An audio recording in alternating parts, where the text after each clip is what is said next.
Unearthed, a small town's deadly secret. The excavator's metal teeth bit into the earth with mechanical precision, tearing through roots and soil that hadn't seen daylight in decades. Daniel Mercer watched from the edge of the construction site, his hands gripping the chain-link fence so tightly that his knuckles whitened. This was once his playground, this small patch of woods on the outskirts of Oak Ridge. Now it was being transformed into luxury condominiums with names like Forest Haven and Woodland Retreat, names that made Daniel's stomach turn. He shouldn't have come here. He knew that.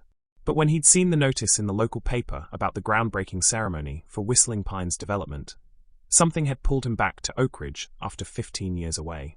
Something buried deeper than rational thought. The foreman shouted something to the excavator operator.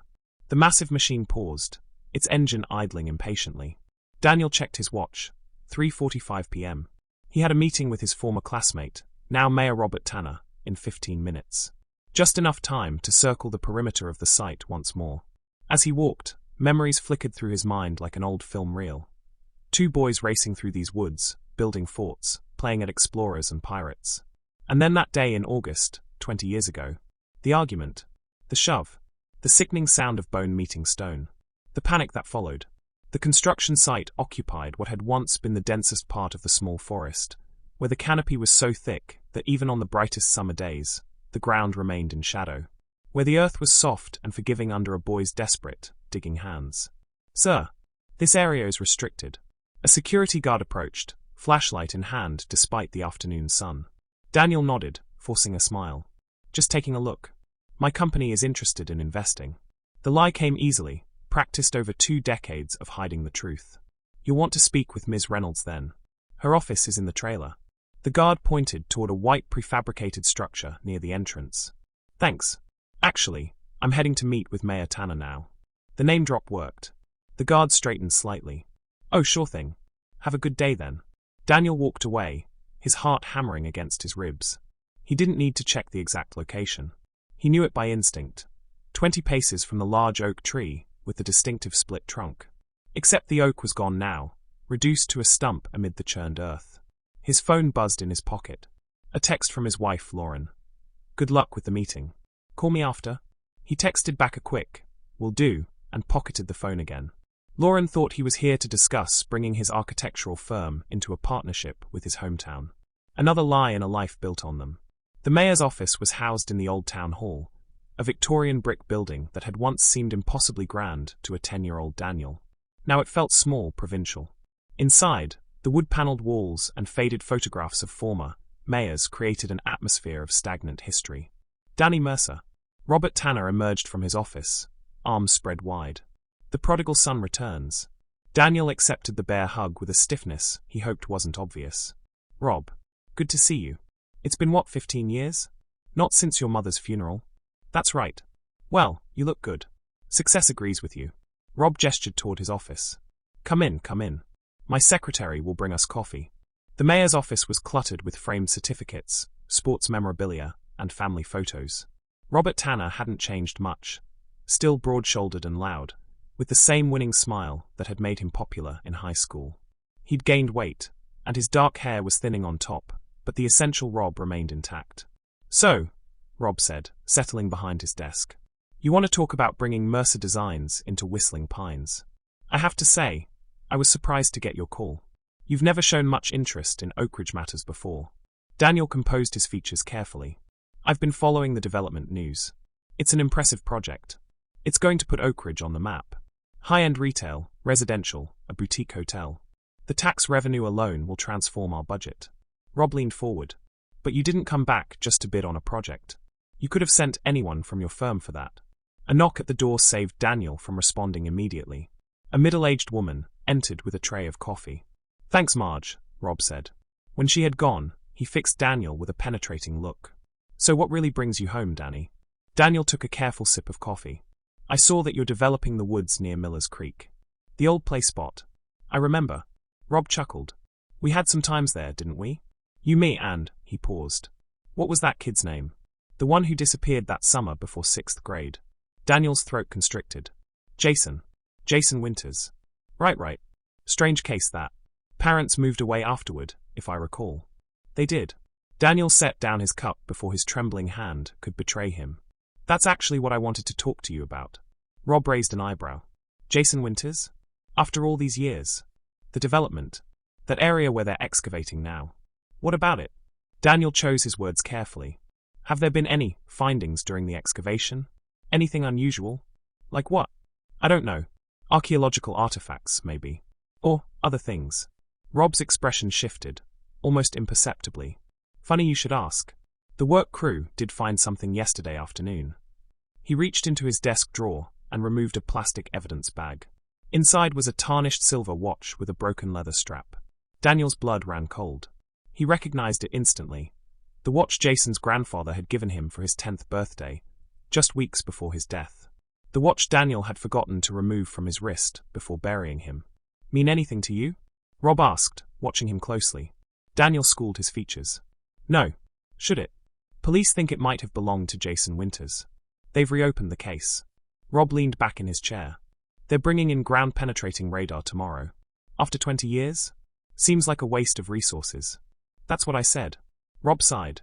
But the new police chief, Elena Santos, she's ambitious. Wants to solve all the cold cases. He dropped the evidence bag back into his drawer. Anyway, enough ancient history. Let's talk about your proposal for Whistling Pines.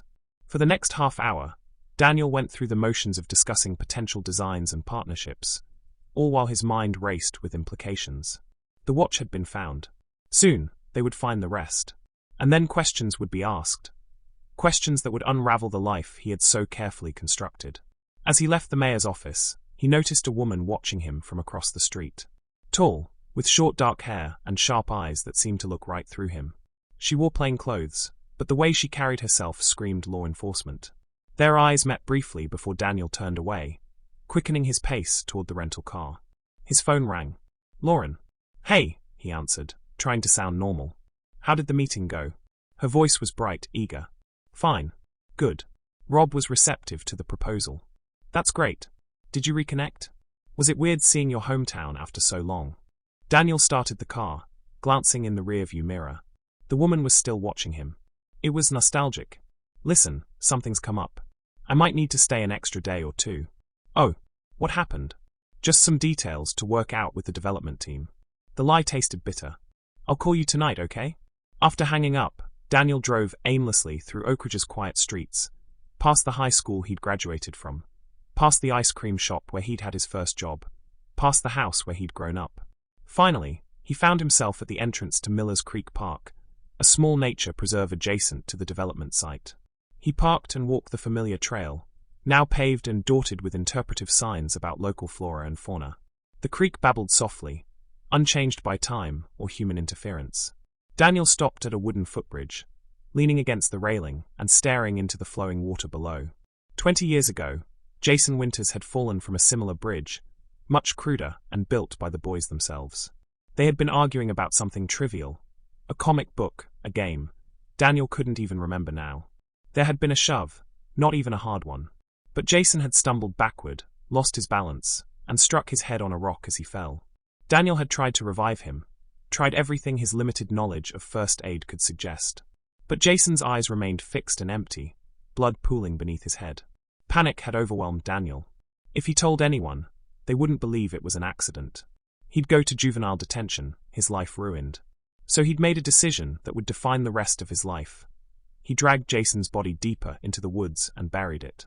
For weeks afterward, he joined the search parties, feigning concern and confusion. When Jason's parents eventually moved away, broken by their loss, the case gradually faded from local attention. By the time Daniel left for college, it was rarely mentioned except as a cautionary tale to keep children from wandering in the woods alone. And now, 20 years later, the truth was about to emerge from the disturbed earth. Beautiful spot. Daniel started. The woman from outside the town hall stood a few feet away, hands in the pockets of her blazer. It is, he managed to reply. Chief Elena Santos. She extended a hand. Oak Ridge Police Department. Daniel shook her hand, willing his own not to tremble. Daniel Mercer. I know who you are, Mr. Mercer. The question is, why are you really back in Oak Ridge? The interrogation room at the Oak Ridge Police Department was smaller than Daniel had expected. A simple table, 3 chairs, and a large mirror that undoubtedly concealed an observation room on the other side. Chief Santos sat across from him, a digital recorder between them. She had not handcuffed him, had not even formally arrested him. This was, she'd explained, just a conversation. "Let's start from the beginning," Santos said, her voice calm and measured. "You were 10 years old when Jason Winters disappeared." "Yes." Daniel's mouth was dry despite the water they'd provided. "And you were friends?" "Best friends. Since kindergarten." Santos nodded, making a note on her pad. "According to the original case file, you were one of the last people to see him alive. You told officers that you'd played together that morning, but separated around noon because you had a dentist appointment." "That's right. Except there's no record of you having a dentist appointment that day." "We checked." Daniel felt a chill run through him. "It was 20 years ago. Records get lost." "Perhaps." Santos leaned forward slightly. "What I find interesting, Mr. Mercer, is that within hours of the discovery of a watch potentially belonging to Jason Winters, you suddenly returned to Oak Ridge after 15 years away. Coincidence? I don't believe in coincidences." She slid a photograph across the table. "This is what we found this morning with the ground-penetrating radar. We'll be excavating tomorrow." The image showed a ghostly white mass against a dark background, unmistakably the shape of a small skeleton. "I don't know anything about this," Daniel said, but his voice sounded hollow even to his own ears. "Your fingerprints are on the watch, Mr. Mercer. Not smudged or partial, clear, complete prints preserved inside the mechanism where they've been undisturbed for 20 years. Daniel's world contracted to a single point of dread. He hadn't known about fingerprints then. Hadn't thought to wipe the watch clean before burying it with Jason. "I want a lawyer," he said finally. Santos nodded, as if she'd been expecting this. "Of course. But before we do that, I want you to understand something." She leaned forward. "Jason's parents died 3 years ago in a car accident. They never knew what happened to their son. Never had closure. Whatever happens now, this isn't about punishing a 10-year-old boy for a mistake. It's about finally laying Jason to rest properly." Daniel stared at his hands. "You don't understand. Then help me understand." He looked up at her, this woman who had demolished in minutes the walls he'd spent 20 years building. "It wasn't just me." Santos's expression remained neutral, but her posture shifted slightly. "Go on. I need that lawyer now." The attorney appointed to Daniel was a young public defender named Marcus Webb, who seemed both annoyed at being called in after hours and intrigued by the cold case aspect of the situation. They spoke privately for an hour, during which Daniel revealed everything, almost everything. When they returned to the interrogation room, Santos was waiting with an older man in a rumpled suit who introduced himself as Detective Quinn from the county prosecutor's office. "My client is prepared to make a statement," Webb announced, "in exchange for consideration regarding charges." Quinn raised an eyebrow. "What kind of consideration?" "Given that Mr. Mercer was a juvenile at the time, and considering the circumstances, we're looking at a full immunity agreement." Santos exchanged a look with Quinn. "That depends entirely on what your client has to say, and whether it can be verified." Webb nodded to Daniel, who took a deep breath. "Jason's death was an accident. We were playing on a bridge we'd built over the creek. We got into an argument. There was a push, not hard, but enough. He fell, hit his head on a rock." Daniel's voice cracked. "I tried to help him, but he was already gone. And you buried him." Santos's tone was carefully neutral. "Yes. I was scared. I didn't think anyone would believe it was an accident. You said earlier, it wasn't just me." Santos leaned forward. "Who else was involved?" Here was the moment of decision. The fork in the road. Daniel glanced at his lawyer, who gave a slight nod. "Robert Tanner. He was there too." The silence that followed was deafening.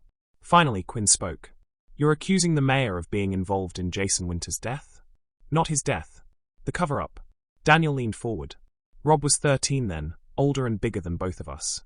He'd been watching us from the trees. When he saw what happened, he came out and said we had to hide the body. That no one would believe us. Daniel swallowed hard. He said he'd tell everyone I did it on purpose if I didn't help him bury Jason." Santos and Quinn exchanged looks again. "That's a significant accusation, Mr. Mercer," Quinn said. "It's the truth. And there's proof." Daniel met Santos's gaze steadily. "The watch wasn't the only thing buried with Jason. There was also a pocketknife. It belonged to Rob. It has his initials carved into the handle. RTJ Robert Thomas Tanner Jr., his father gave it to him when he joined Boy Scouts." "And why would Tanner leave his knife there?" Quinn asked skeptically. He used it to cut saplings to mark the grave, so we could find it again. He said we might need to move the body later. But it got dark, and in the confusion, he dropped it. We couldn't find it, with just the flashlight on my bike. He was furious. Santos made a note. Convenient that this evidence would specifically implicate the mayor. Daniel's lawyer interjected. My client has no motive to falsely accuse Mayor Tanner. In fact, it would be against his interests to involve someone with such local influence. Unless your client is trying to deflect blame, Quinn countered. I've carried this alone for 20 years, Daniel said quietly. I'm not deflecting anything. I was there. I helped bury my best friend. But Rob Tanner was the one who insisted on hiding what happened. And he's been holding it over me ever since. Holding it over you how? Santos asked. Small ways at first. Making me do his homework. Take blame for things he did.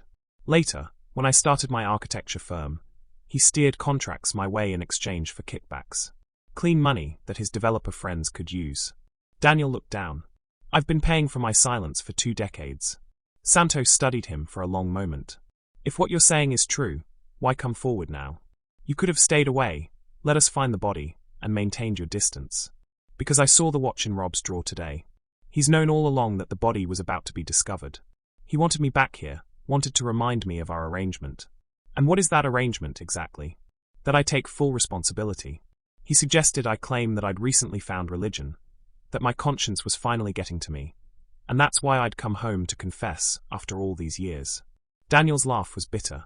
He even had a plea deal outlined, involuntary manslaughter as a juvenile, minimal consequences given the time past.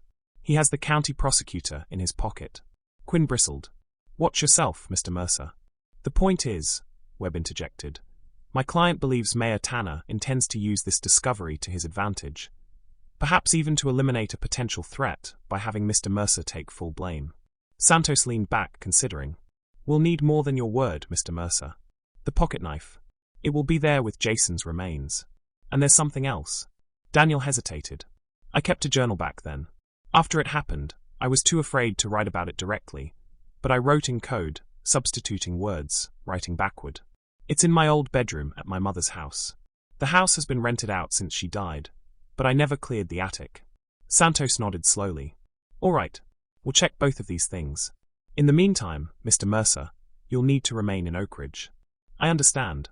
As they were concluding, Santos fixed Daniel with a penetrating look. One last question. Why do you think Tanner was watching you and Jason that day in the first place? Daniel had asked himself that question 1,000 times over the years. I don't know. Maybe it was random. Or maybe. He trailed off. Maybe what? Maybe he'd been watching Jason specifically. There were rumors, even back then, about Rob being cruel to younger kids. Nothing anyone could prove. Santos made a final note. We'll be in touch, Mr. Mercer. That night, Daniel checked into the only hotel in Oak Ridge, a tired 3-story chain establishment on the edge of town. Sleep eluded him as memories and fears chased each other through his mind. Around 2 a.m., his phone buzzed with a text from an unknown number.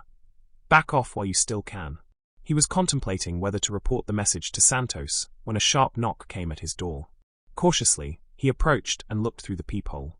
Elena Santos stood in the hallway, along with a uniformed officer. Daniel opened the door. Chief Santos. It's late. We need to move you. Her expression was grim. Someone just tried to break into your mother's house. The current tenant called it in. When officers arrived, they found evidence that the attic had been searched. The journal. Gone, presumably. And there's more. The crime scene at the development was compromised an hour ago. Someone drove an excavator through the area we had marked for careful excavation tomorrow. Daniel felt his legs weaken. Rob, we don't know that for certain, but you're clearly not safe here. We're moving you to a secure location until we can sort this out. As they escorted him to a waiting police car, Daniel's phone buzzed again. Another text from the unknown number. Too late now. The safe house was a cabin owned by the county sheriff's department, used occasionally for witnesses in sensitive cases.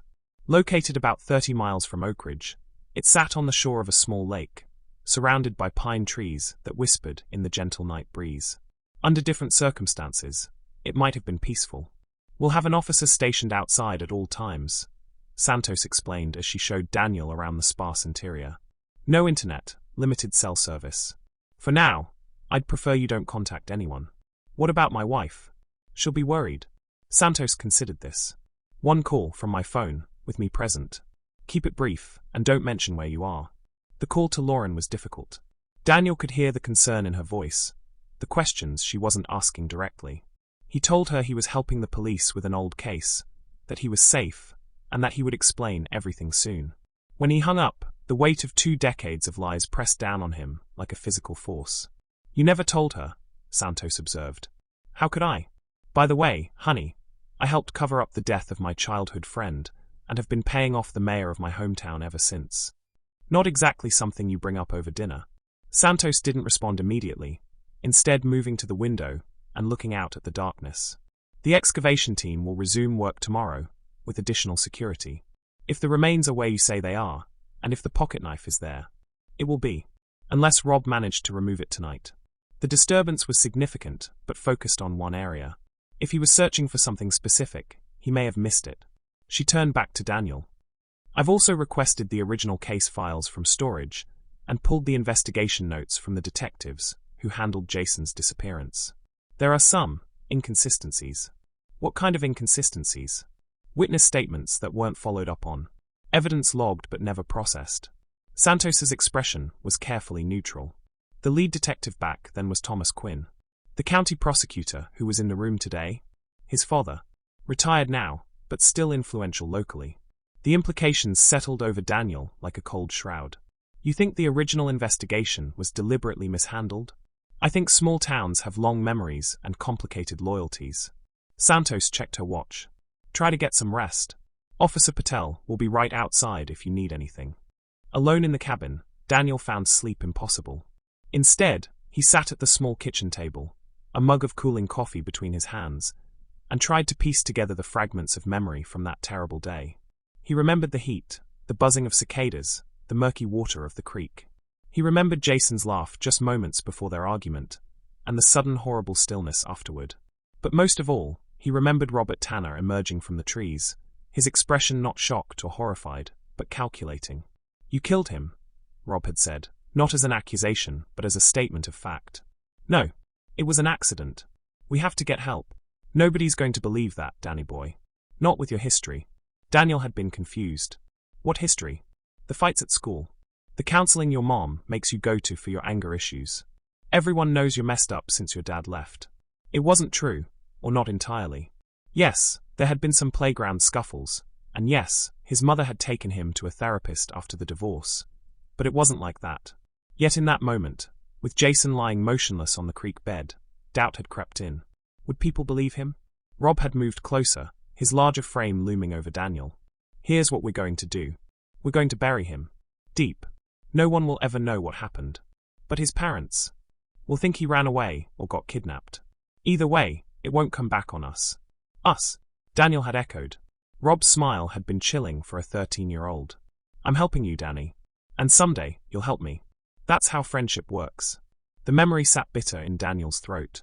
That wasn't friendship. It was the beginning of a stranglehold that had shaped his entire life. Even his decision to become an architect had been influenced by Rob's suggestion that having someone in the construction industry would be useful to him someday. Daniel was still at the table when dawn broke, painting the lake outside in shades of gold and amber. He heard the changing of the guard outside, Officer Patel being relieved by someone new. A few minutes later, there was a knock at the door. Mr. Mercer? It's Officer Collins. Chief Santos asked me to give you an update. Daniel opened the door to find a young officer holding a paper bag from a local bakery. She also sent breakfast, Collins added, handing over the bag. The excavation team started work an hour ago. They're being careful, documenting everything properly. Any sign of interference overnight? Not since the initial disturbance. We've got the site locked down tight. Collins hesitated. There's something else. Mayor Tanner has called a press conference for noon today. Something about addressing baseless rumors and accusations. Daniel felt his stomach drop. He's getting ahead of the story. Looks that way.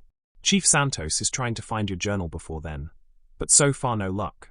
After Collins left, Daniel paced the small cabin restlessly. The walls seemed to close in, reminding him of another confined space. The hole he and Rob had dug that summer night, working by flashlight until their hands were raw and bleeding. The smell of disturbed earth. The thud of the first shovelful of dirt hitting Jason's still form.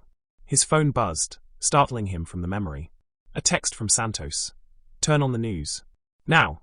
Daniel frantically searched for a television, finding a small set in the bedroom. He tuned it to the local channel just in time to see Robert Tanner approaching a podium set up outside the town hall, his expression solemn but determined. Citizens of Oak Ridge, Rob began, his voice carrying the practiced gravity of a career politician. I come before you today with a heavy heart and troubling news. As many of you know, a discovery was made at the Whistling Pines development site that may be connected to the disappearance of Jason Winters 20 years ago. He paused, allowing the murmurs from the gathered crowd to settle. What you don't know is that yesterday, a former resident of Oak Ridge returned to our community after a long absence. This individual, Daniel Mercer, has made serious allegations against me regarding this case. Allegations that are not only false but malicious in intent. Daniel's hands clenched into fists as Rob continued. The truth, which I had hoped would never need to be revealed out of compassion for all involved, is that Daniel Mercer confessed to me years ago that he was responsible for Jason's death. He swore me to secrecy, and I, believing it was an accident and wanting to protect a troubled boy who had already lost so much, agreed. The crowd's reaction was immediate, gasps, shouts, a surge of movement toward the podium that the police present had to contain. I now realize, Rob continued, his voice breaking in a masterful display of emotion, that my silence was a mistake. I should have come forward immediately, despite Daniel's age and circumstances. For that lapse in judgment, I can only ask for your forgiveness. Daniel felt numb as he watched Rob field questions from reporters, painting a picture of a tragic accident covered up by a disturbed child and a misguided attempt at protection by a young teen who carried the burden of that decision into adulthood. Daniel Mercer returned to Oak Ridge not to assist with the development project as he claimed, but because he knew the truth was about to emerge, Rob was saying. And when confronted, he chose to accuse me rather than finally take responsibility for his actions. The broadcast cut to a reporter standing outside the development site, where police tape cordoned off a section being carefully excavated. Sources close to the investigation tell us that remains believed to be those of Jason Winters have indeed been located, along with personal items that may help establish exactly what happened on that summer day 20 years ago. Daniel's phone rang. Santos.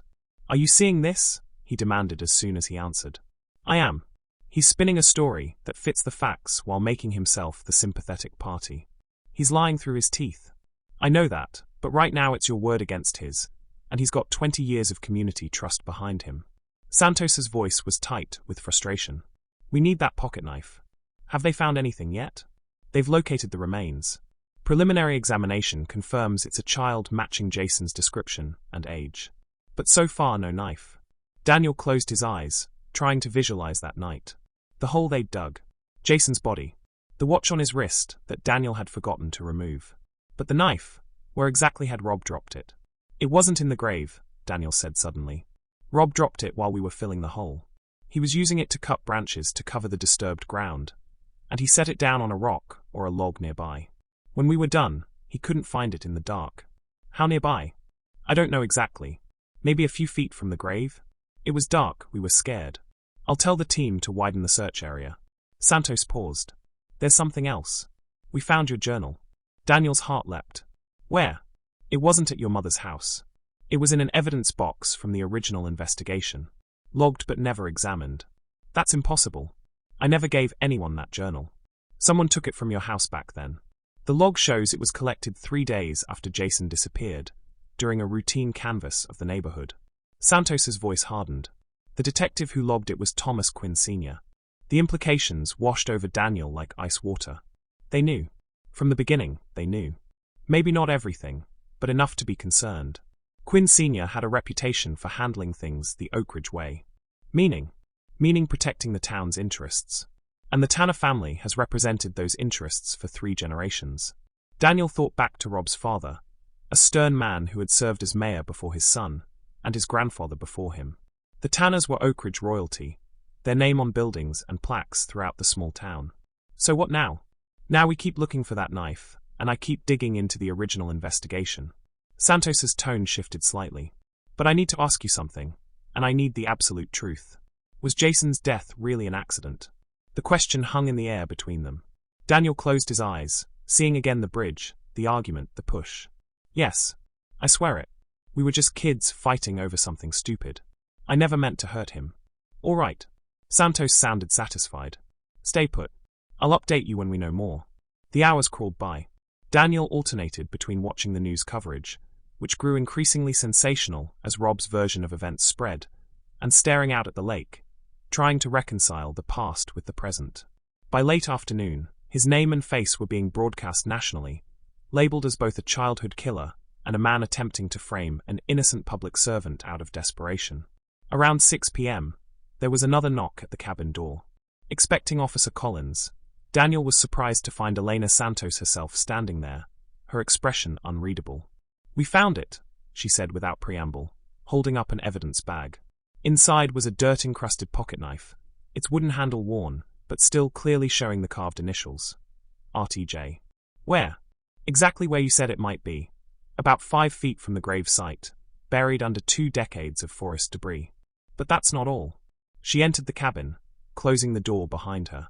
The lab did a preliminary examination of Jason's remains.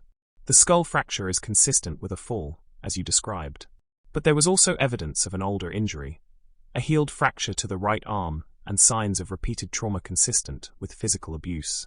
Daniel frowned. Jason never mentioned being hurt like that. Children who are abused often hide it, especially from friends. Santos sat down at the kitchen table, gesturing for Daniel to join her. "I've been reviewing old police reports. 3 months before Jason disappeared, there was a call to the Winters residence. A neighbor reported shouting, sounds of violence. The responding officer was Thomas Quinn Sr., who logged it as a domestic misunderstanding. No further action required. You think Jason was being abused at home? It's possible. And there's more." Santos removed a small notebook from her pocket. "This was found with your journal in the evidence box. It appears to be Jason's diary. The last entry is dated 3 days before his disappearance." She read aloud. "RT saw the bruises today. Said he could help me make it stop. Said he knows people who could make Dad go away forever. I'm scared but don't know what else to do." Daniel felt the blood drain from his face. "RT Robert Tanner. It seems your friend was reaching out to an older boy he thought could protect him." Santos's expression was grave. "And I think Robert Tanner saw an opportunity in Jason's vulnerability. Maybe he was watching you too that day because he had developed an interest in Jason specifically. So when I accidentally killed Jason, Rob saw an opportunity," Santos finished. "A convenient solution to a problem that might have eventually led back to him." Daniel felt sick. "You think he was grooming Jason? It's a pattern we see with older juveniles who target younger children. They offer protection, friendship, special attention." Santos's expression was professionally neutral, but her eyes were hard. Jason's diary mentions several encounters with Tanner in the weeks before his death. Meetings that he kept secret from you and his other friends. The pieces were falling into place, forming a picture darker than anything Daniel had imagined. "All these years, I thought I was the monster. That I'd destroyed a life because of a stupid fight. You made a terrible mistake, both in the initial accident and in covering it up," Santos said, not unkindly. "But this was never just about you and Jason. Robert Tanner inserted himself into the situation for his own purposes, and he's been controlling the narrative ever since." Daniel stood and walked to the window, watching the last rays of sunlight glinting off the lake. "Where do we go from here? We build our case. The knife, the journal entries, the inconsistencies in the original investigation. It won't be easy. The Tanner family has deep roots and powerful friends. But with your testimony—" "I'll testify," Daniel interrupted.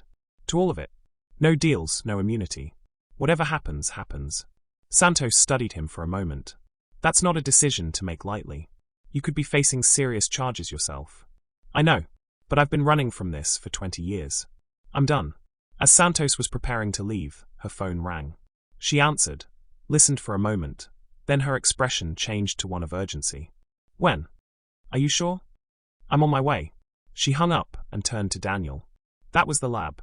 They've completed the preliminary DNA analysis of trace evidence found with Jason's remains. There was blood that wasn't Jason's, blood that belongs to a close relative of Robert Tanner." "What does that mean?" "It means Rob might have been injured that day too.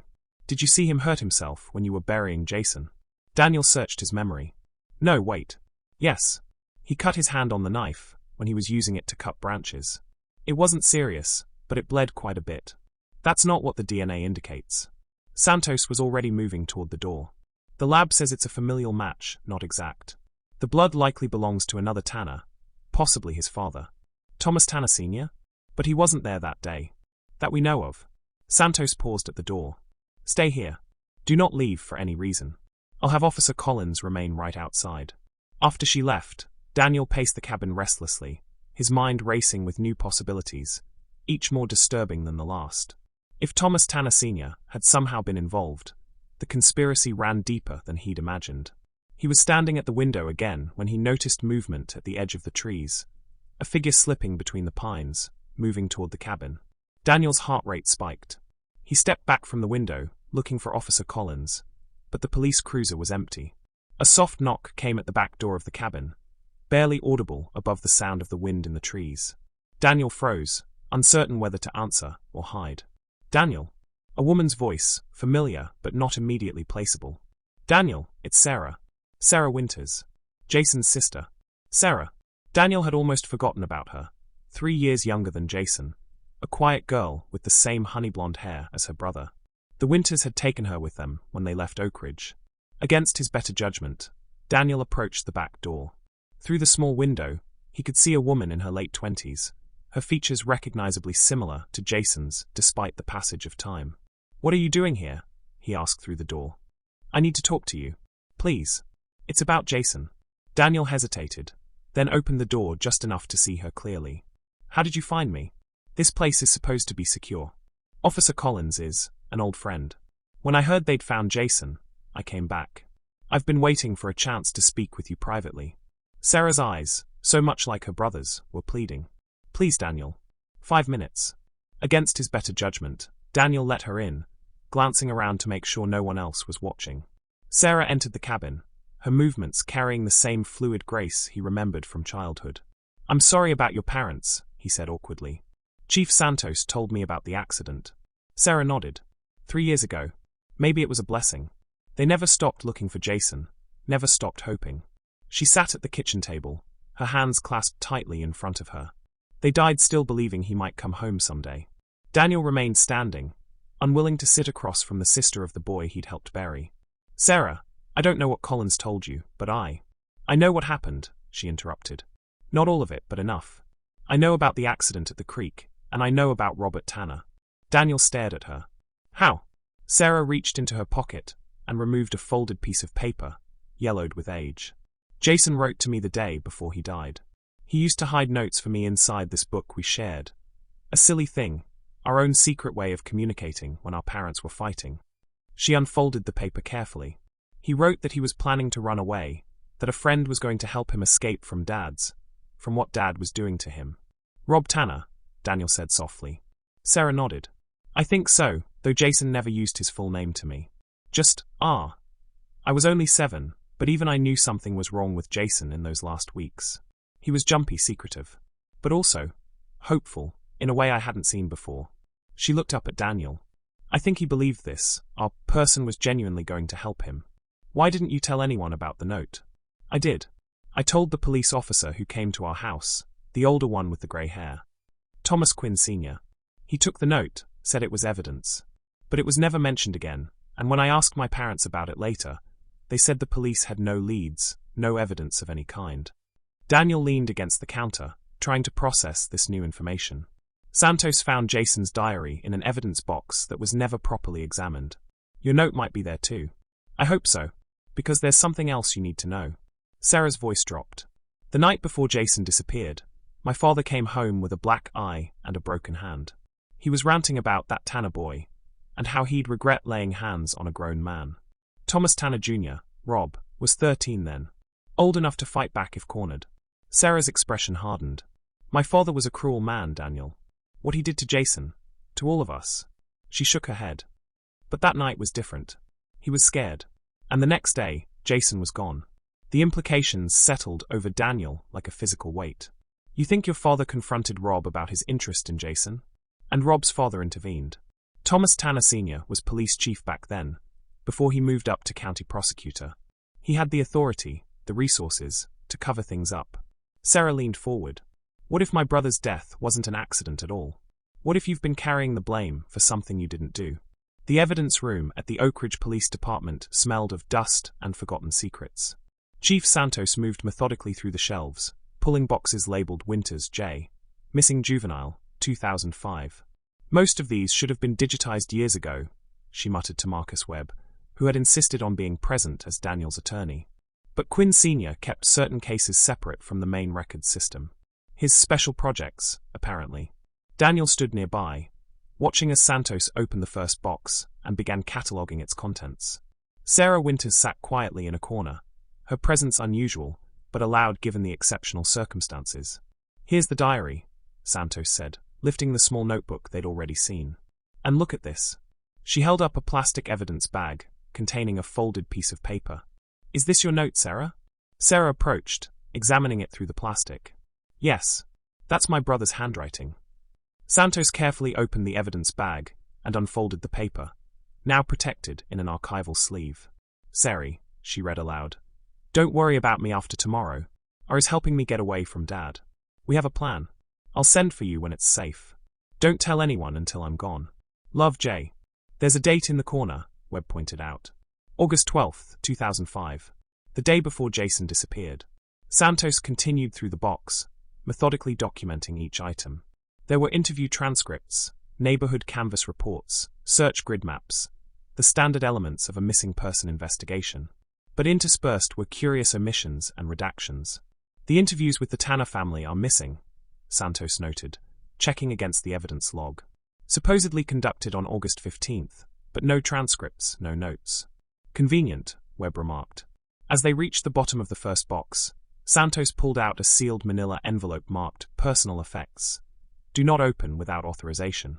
"Whose authorization, I wonder?" she murmured, breaking the seal. Inside was a child's wallet containing $3 and a school ID, a set of house keys on a Star Wars keychain, and a disposable camera. "This camera," Santos said, holding it up. "Was this logged and processed back then?" Daniel examined the chain of custody form attached to the envelope. "No. It says, held in reserve. TQ decision. TQ. Thomas Quinn." Santos bagged the camera carefully. "We'll get this developed. After 20 years, I don't know what we'll be able to see, but it's worth trying." They moved on to the second box, which contained physical evidence from the Winters home and the surrounding area where Jason was last seen. Soil samples, fiber analyses, cast impressions of footprints found near Miller's Creek. All the technical elements of a thorough investigation. "They did everything by the book," Webb observed. "Except for actually solving the case." "That's how you hide a cover-up," Santos replied. "Meticulous procedure with key elements conveniently misplaced or never followed up on." The third box contained a single item. A VHS tape labeled, Winters Interview Number 3. Witness Statement, Confidential. "We don't even have equipment to play this anymore," Santos said, examining the tape. "I'll have to send it to the county lab for conversion." As they were preparing to leave, Officer Collins appeared at the door, his expression troubled. "Chief, Mayor Tanner is here. He's demanding to speak with you." Santos exchanged glances with Daniel and Sarah. "Put him in interview room 2. Tell him I'll be there shortly. He's, not alone. Thomas Quinn Sr. is with him, along with County Commissioner Hayes." "The whole old guard," Santos muttered. "All right. Mr. Mercer, Ms. Winters, I think it's best if you remain here with Officer Collins while I deal with this." After Santos and Webb had gone, an uncomfortable silence fell over the evidence room. Daniel found himself unable to look directly at Sarah, the weight of his responsibility in her brother's death still crushing despite the new complications that had emerged. "You know," Sarah said finally, "I used to imagine what I'd say to you if I ever found out you were involved in Jason's disappearance. I had this whole speech prepared about forgiveness and closure." Daniel forced himself to meet her gaze. "And now I just want the truth. All of it. Not just for Jason, but for all of us who've been living in the shadow of that summer." She approached him, close enough that he could see the faint freckles across her nose, so like her brother's. "Whatever happened, Daniel, I don't believe you intended to harm Jason. You were his best friend." Before Daniel could respond, the door opened and Officer Collins stepped in, his expression grim. "Chief Santos asked me to bring you both to the observation room. Mayor Tanner has something to say that you should hear." The observation room was small, with a large one-way mirror looking into interview room 2. Inside sat Robert Tanner, looking considerably less polished than he had at the press conference. Across from him were Santos and Webb, with Thomas Quinn Sr., now in his 70s but still imposing, and Commissioner Hayes seated nearby. Completely inappropriate, Quinn Sr. was saying, his voice crackling through the speaker. A 20-year-old case, evidence that's been compromised, and you're making accusations against a public official based on the testimony of a confessed killer. No one has confessed to anything yet, Mr. Quinn, Santos replied evenly. And the evidence we've uncovered suggests a deliberate effort to mislead the original investigation. An investigation you supervised. Quinn Sr. scoffed. We followed every lead, conducted a thorough. Save it, Santos interrupted. We've found Jason Winter's diary, his sister's note, and physical evidence that directly contradicts the narrative you and the Tanner family have maintained for 2 decades. Commissioner Hayes, a heavy-set man with a florid complexion, leaned forward. Chief Santos, I think we all want the same thing here. Justice for the Winters boy and closure for our community. But dragging the mayor's good name through the mud based on childhood misunderstandings is hardly productive. Misunderstandings? Santos's voice was dangerously quiet.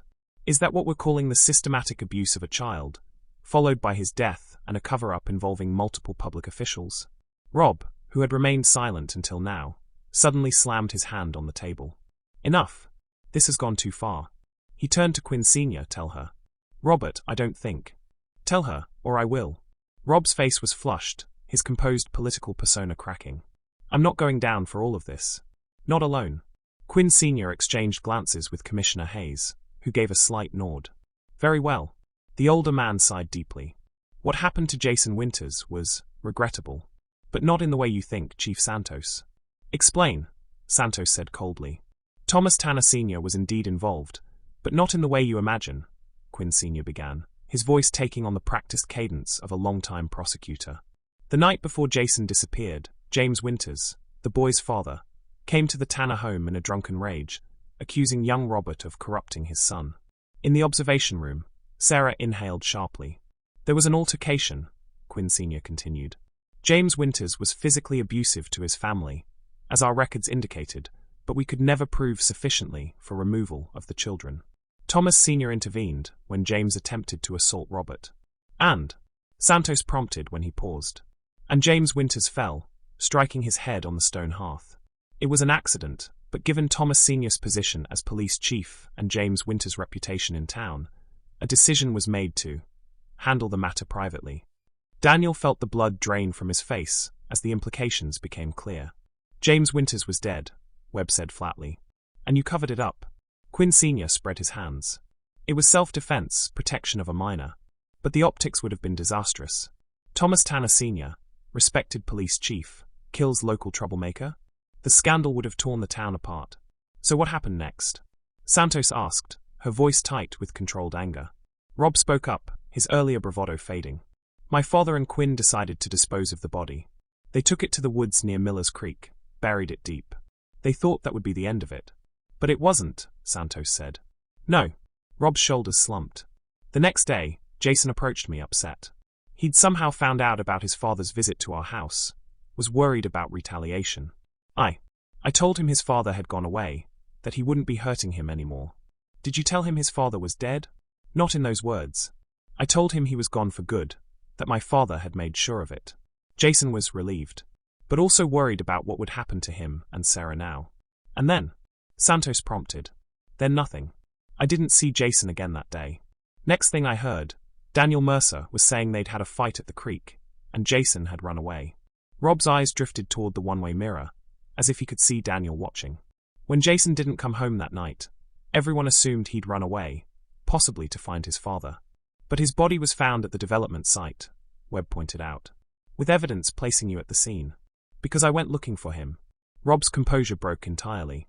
When he didn't come home, I was worried he'd gone to where we'd buried his father. I thought he might try to dig him up, confirm what I'd implied. So I went to check, and I found Daniel there instead, burying something. His voice cracked. He told me Jason was dead, that they'd fought and he'd fallen. I didn't know what to do. If the police investigated Jason's death, they might find his father too. In the observation room, Daniel shook his head violently. He's lying. That's not how it happened. So you helped Daniel cover it up, Santos said to Rob. To protect your father's crime. Yes. Rob's admission was barely audible. It was wrong. I've carried that guilt every day since. Along with blackmailing Daniel Mercer and using the situation to advance your own interests, Santos added coldly. I never intended, Rob began, but Santos cut him off. Save it for your statement. She turned to Quinn Sr., and you knew all of this. You deliberately mishandled the Winters case to protect Thomas Tanner Sr. Quinn Sr. straightened his shoulders. I protected this town. The Tanners have been the backbone of Oak Ridge for generations. One tragic accident with a known troublemaker wasn't worth destroying everything they'd built. 2 accidents, Santos corrected. 2 deaths. 2 children left essentially orphaned, one of whom ended up dead himself under circumstances that remain unclear. Jason's death was truly an accident, Rob insisted. Daniel told me. Daniel told you what you wanted to hear, Santos interrupted, because you appeared at the scene and took control of the situation. You saw an opportunity to use his guilt and fear to ensure his silence about your family's involvement in James Winters' death. Commissioner Hayes cleared his throat. Chief Santos, regardless of what happened 20 years ago, the statute of limitations does not apply to murder, conspiracy to commit murder, or the cover-up of those crimes, Webb interjected. And given the positions of authority held by those involved, there are significant ethics violations and abuse of power charges to consider as well. Santos stood. Robert Tanner, you're under arrest for conspiracy to obstruct justice, evidence tampering, and accessory after the fact in the death of Jason Winters. Thomas Quinn Sr., you're under arrest for the same charges, plus misconduct in public office. She turned to Commissioner Hayes. And I suggest you contact your attorney, Commissioner. We'll be speaking with you formally once we've had a chance to review the rest of the evidence. As Santos read them their rights, Daniel turned to Sarah, whose face was a mask of shock and grief. I'm so sorry, he whispered. I had no idea about your father. Neither did I, she replied, her voice hollow. All these years, I thought he'd abandoned us. Left us behind like we meant nothing. He was trying to protect Jason. From what you've told me, he must have suspected something was happening between Rob and your brother. Sarah nodded slowly. The police told us Dad had probably left town, that it happened sometimes with men like him. Mom never questioned it because it made sense. He'd threatened to leave before. Officer Collins appeared at the door. Chief Santos wants to speak with you both. In the now empty interview room, Santos looked exhausted but determined. We've got a lot of work ahead of us. The disposable camera is being developed as we speak, and we're converting the VHS tape. I've also ordered ground-penetrating radar for the area adjacent to where Jason's remains were found. You think James Winters is buried nearby, Daniel said. It would make sense. If Thomas Tanner Sr. and Quinn buried him in those woods, and Jason somehow found out or suspected, he might have gone there to investigate, which potentially puts him in the area at the same time you were there, Daniel. The implication hung in the air. Daniel struggled to reconcile his memories with this new narrative. I remember the fight at the creek. I remember Jason falling. That was real. I believe you, Santos said. But I also think there may be parts of that day you've blocked out or misremembered due to trauma and Rob's manipulation afterward. Webb, who had been reviewing notes, looked up. The blood evidence found with Jason's remains, the familial match to the Tanners. Could it have been from James Winters' burial site? Cross-contamination? Possible, Santos acknowledged. Especially if they were buried close to each other. We'll know more when the radar results come in. Sarah, who had been silent, suddenly spoke up. I want to see where they found him. Please. Santos exchanged glances with Webb, who nodded slightly. All right, but not today. We need to secure the site properly first, make sure we don't miss anything. As they prepared to leave, Daniel's phone rang, Lauren, for the 3rd time that day. With a deep breath, he answered. Daniel? What's going on? I just saw on the news that the mayor of your hometown has been arrested, and they mentioned your name. Daniel looked at Santos, who nodded encouragingly. Lauren, he said, there's something I need to tell you. Something I should have told you a long time ago. The memorial service for Jason Winters was held on a crisp autumn morning, 6 months after his remains were discovered. The small chapel in Oak Ridge Cemetery was filled beyond capacity, with townspeople spilling out onto the grounds. Many were faces Daniel recognized from childhood, aged by the same 20 years that had changed him. Lauren sat beside him, her hand firmly in his, a quiet source of strength through the turmoil of the past months. After his full confession, to her, to the authorities, to Jason's sister, he had expected her to leave. Instead, she had listened, cried with him, and ultimately stood by him as he faced the consequences of his actions. Those consequences had been significant, but tempered by circumstances. Daniel had pleaded guilty to concealing a death and evidence tampering, receiving a suspended sentence and community service, much of which would involve speaking to youth groups about the importance of coming forward after accidents. The investigation had revealed the full extent of the tragedy. Ground-penetrating radar had indeed located James Winters, remains approximately 30 yards from where Jason had been buried. The disposable camera found in evidence had contained several partially degraded photos, including one showing the Tanner home and another of what appeared to be a freshly disturbed patch of ground in the woods. Photos Jason had apparently taken while investigating his father's disappearance. Most damning had been the VHS tape, which contained an interview with a young neighbor who reported seeing Jason heading into the woods the day he disappeared, following at a distance behind Chief Tanner and his son. The interview had never been logged in the official case file. Thomas Tanner Sr. had died of a heart attack while awaiting trial, taking many of his secrets to the grave. His son Robert, along with Thomas Quinn Sr. and Commissioner Hayes, faced multiple charges relating to both deaths and the subsequent cover-up. The case had sent shockwaves through Oak Ridge's power structure, leading to a special election and the appointment of an interim mayor from outside the traditional political circles. As the service concluded, Sarah Winters approached the simple podium beside her brother's urn. Now the sole survivor of her family, she had returned to Oak Ridge permanently, taking a position as a counselor at the local middle school. "My brother Jason was 11 years old when he died," she began, her voice steady despite the emotion visible on her face. "For 20 years, we didn't know what happened to him. We lived in that terrible space between hope and grief, never able to fully embrace either." She paused, looking around the chapel. Many people failed Jason. Adults who should have protected him, systems that should have saved him, friends who kept secrets that needed to be told. Her eyes met Daniel's briefly before continuing. But Jason was more than his disappearance, more than the tragedy of his death. He was a boy who loved comic books and building forts, who looked after his little sister, who faced cruelty at home with a resilience I'm still trying to understand. Sarah smiled sadly. "Today we finally lay Jason to rest properly, but we also celebrate the life he lived, brief though it was. And we commit ourselves to ensuring that what happened to him, to our family, doesn't happen to others." After the service, Daniel stood with Lauren and Sarah at the small reception held in the church basement. The awkwardness that had initially characterized his interactions with Sarah had gradually evolved into something approaching friendship, bound by their shared connection to Jason and their mutual desire for truth. "I'm heading back to Chicago tomorrow," Daniel said as they sipped coffee from paper cups. "The firm needs me back, and I think it's time to move forward." Sarah nodded. "What about the house?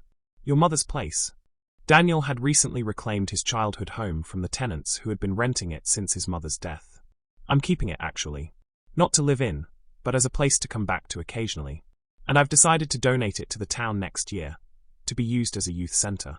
Somewhere kids can go when home isn't safe." "Jason would have liked that," Sarah said softly. "I hope so." Daniel hesitated, then added, "I've been thinking about what you said at the service, about Jason being more than what happened to him. I've spent 20 years defining myself by that one terrible day, letting it shape everything I did afterward. I don't want to do that anymore." "Neither do I," Sarah agreed. "It's why I came back, why I'm working with kids now. To be defined by what I choose to do going forward, not what was done to my family."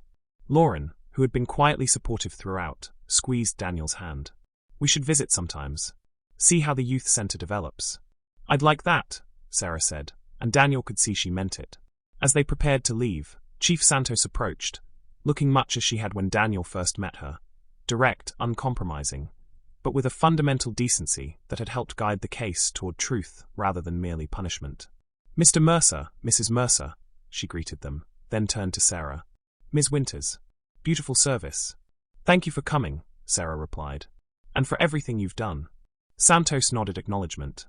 "I wanted to let you know that the county prosecutor's office has decided not to pursue any further charges against you, Mr. Mercer, given your cooperation and the circumstances that have come to light." Daniel felt a weight lift from his shoulders. "I appreciate that, but I still have to live with what I did." "We all do," Santos said, a slight edge to her voice that reminded Daniel she too had been part of the Oak Ridge community, another child growing up in the shadow of secrets kept by those in power. The important thing is that the truth is finally out. For Jason, for his father, and for all the others who were silenced over the years. As they walked back to their car under a canopy of trees beginning to turn golden with autumn, Daniel found himself thinking not of the grave that had defined his life for so long, but of Jason as he had been alive, laughing, running through these same woods, full of the limitless potential of childhood before tragedy intervened. "Are you okay?" Lauren asked, studying his face. "No," Daniel admitted. "But I think maybe someday I might be." Above them, the wind whispered through the trees, carrying away the weight of secrets long buried, finally giving voice to truths that had waited 20 years to be heard.